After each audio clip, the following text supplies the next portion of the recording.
C'est un moment que tu t'es dit que j'ai déçu les gens? Ça arrive. Je pense que il y a de la pression. Je pense que de pouvoir de pas avoir remporté la médaille d'or, je pense que c'est quelque chose que ça.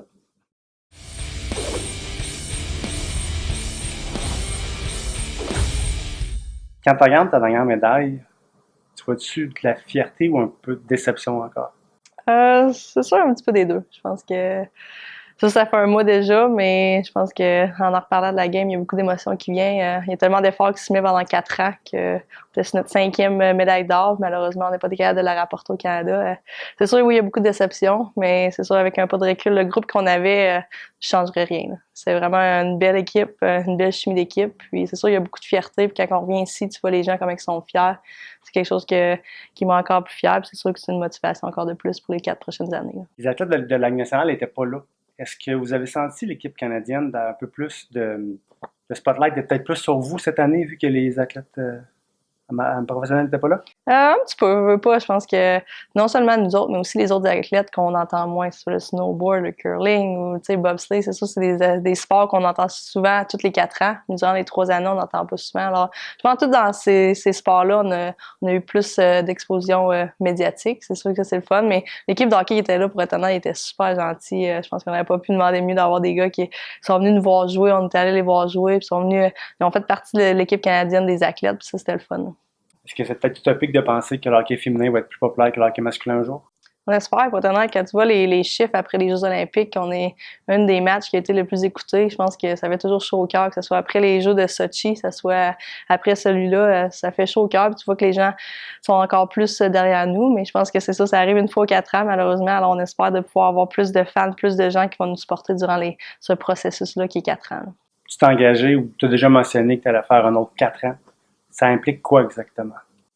Ça, c'est beaucoup de pratique, beaucoup d'efforts. Je pense que ça soit de jouer avec les Canadiennes à Montréal, sur la glace, hors glace, entraîner, des championnats du monde, des Coupes des 4 nations, représenter ton pays durant ces 3 années-là. C'est sûr qu'il y a beaucoup d'efforts, il y a beaucoup de sacrifices, mais comme je l'ai mentionné plus tard, j'aime tellement ça que ce soit des sacrifices, c'est quelque chose que j'aime. Puis de me réveiller le matin, aller m'entraîner. Oui, des fois, ça arrive que c'est un petit peu plus dur, mais quand je suis là, je suis entourée de mes coéquipières, des amis que je tiens fort. Je pense que c'est très facile de pouvoir faire ce processus de 4 ans-là. Qu'est-ce qui est plus difficile, trouver la motivation ou trouver l'argent pour les 4 prochaines années?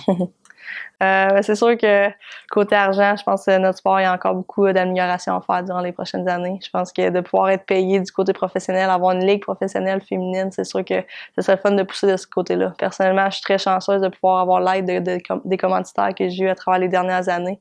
Ça, c'est quelque chose, je suis très reconnaissante. Puis j'aimerais ça que ça pousse pour d'autres athlètes de pouvoir vivre de ça. Porter le nom de Marie-Philippe Poulin, est-ce que des fois, ça peut être lourd?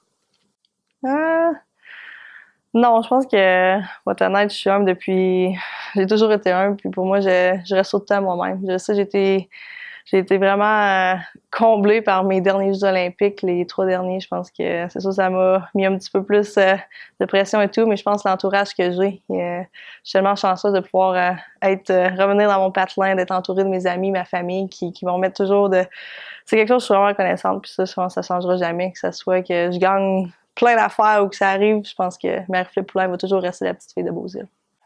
Marie-Philippe Poulin, c'est un nom, tout le monde te regarde, t'es vraiment tous les spotlights un peu.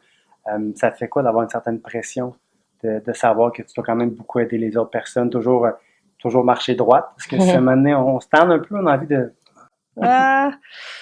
C'est sûr que c'est une pression, oui. Tu veux toujours bien performer, tu veux toujours bien faire. Tu veux jamais, pour moi, je veux jamais... décevoir les gens. Ça, c'est quelque chose d'une de mes plus grandes peurs. Mais pour être honnête, je prends ça puis comme un beau challenge. J'adore ça, j'adore me pousser, j'adore que Oui, c'est le fun quand tu vois des petites filles qui me regardent puis qui veulent... Oui, ça, c'est quelque chose qui est vraiment... Je suis vraiment reconnaissante de voir ça, puis je suis vraiment honorée. Puis oui, il y a de la pression, mais à la fin de la journée, c'est à toi d'en faire qu'est-ce que tu veux. Si tu veux... t'en foutre, si tu veux utiliser ça comme pour t'améliorer en tant que personne, en tant que joueur, c'est quelque chose que je fais à chaque jour. Puis je suis tellement bien entourée que j'ai vraiment pas peur d'utiliser cette pression-là en motivation, puis aussi de demander de l'aide aux gens, à mon entourage. Les titres et les records sont faits pour être battus, puis là on dit que tu es la meilleure joueuse de la planète. Est-ce que tu penses qu'un jour, qu'est-ce qui arrive le jour où est-ce que tu seras plus la Marie-Philippe Poulin, la numéro 1, Ah, je suis pas sûre à propos de ça, mais non, je pense que le hockey féminin est vraiment en train d'évoluer. Puis quand je vois des petites filles évoluer, quand tu vois des filles qui viennent à des camps d'entraînement pour nous, puis tu vois qu'ils sont tellement skilled, ils ont tellement de vitesse et tout, je pense que ça me fait juste wow. Le hockey féminin est en train d'évoluer, puis pour être honnête, on essaie de se pousser, que ce soit entre les filles canadiennes avec d'autres équipes autour du monde. Je pense qu'on essaie de pouvoir améliorer ça, puis pour moi, je vais aller un année à la fois, puis c'est sûr que pour moi, une motivation, c'est toujours me pousser à chaque jour de pouvoir m'améliorer. L'après-carrière, une fois que le hockey est terminé, ça va être quoi l'avenir de Marie-Philippe Poulin? Est-ce que tu commences à y penser? Ou... Pas pour l'instant. Je pense que j'ai encore beaucoup dans l'émotion des Jeux olympiques, puis je suis encore de cette façon-là. Mais non, je suis en profiter, je pense, de peut-être coacher quand j'aurai fini. J'aurais quelque chose que j'adorerais vraiment, de pouvoir aider les petites filles, de pouvoir, non seulement en tant que joueuse de hockey, mais en tant que personne, c'est quelque chose que j'aimerais bien faire. Merci. Merci.